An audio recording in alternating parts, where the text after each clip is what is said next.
ملګرو د ګیلمنې د مرګ سی سی ټي وي فوټیج چې کوم دی هغه نن مخ ته راغلی دي. دغه سی سی ټي وي فوټیج مکمله ویډیو موږ ته رارسېدلې ده. موږ وکتله په همدې ویډیو کې له تاسو سره هم شیر کوم، تاسو یې هم په خپله وګورئ چې څنګه دوه کسان په موټرسایکل راغلي دي. کله چې ګیلمنې په ټکسلا فیصل هیلز کې یو ټرن اخیستل دی ورته مخته شوي دي او مخامخ یې په فرنټ سیټ په کوم سیټ کې چې ګیلمنه په خپله ډرایوینګ ته ناسته وه، دغه دوه کسان ور مخته شوي دي او مخامخ یې په دې ډزې کړي دي. ګیلمنه یې په غاړه کې ویشتې ده او ځای پر ځای مړه شوې ده.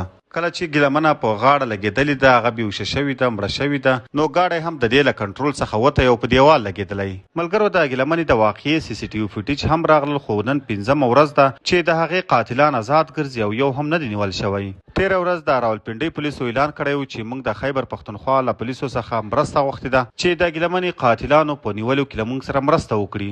د پنډۍ پولیسو وویل چې دغه دواړه قاتلان د وزیرستان دي او دلته په پنجاب کې د پیسو په بدل کې قتلونه کوي. خو دا لا تر اوسه پوره معلومه نه ده چې دغه پولیس رښتیا وایي او که دروغ. له دې مخکې چې به اکثره په پنجاب کې کوم کار وشو نو دوی به بغیر د سوچ نه او بغیر تحقیقاتو نه ډایرکټ د وزیرستان او یا به هم د پښتونخوا د کوم بل ښار نوم یاد کړ.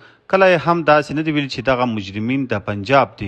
همیشه به یې داسې کارونه په پښتنو پورې تړل. خو اوس دلته موږ دا وایو چې جرم د هغه که پښتون وي که پنجابی، جرم ته هیڅکله هم موږ پرتوګ نه وراغوندو. موږ دا وایو چې د ګیلمنې د قاتلان د نیولو لپاره د پنجاب پولیسو 24 ساعته وخت وختی و، خو دا د نن 5مه ورځ ده چې هغه ونه نیول شول. او په دې هم نه پوهېږو چې د دې نه نیولو اصل وجه څه کیدی شي، ځکه چې کله هم په پنجاب کې داسې کومه واقعه وشي نو مجرم یې خامخا نیول کیږي. د ګیلمنې د واقعې دغه سی سی ټي وي ویډیو په سوشل میډیا کې پرته ده، خو هلته ډېره خیره ده، صحیح نه ښکاري. بیا دغه ویډیو چا راخیستې ده او په AI باندې یې ښه صفحه او HD کړې ده، ښکاره شي.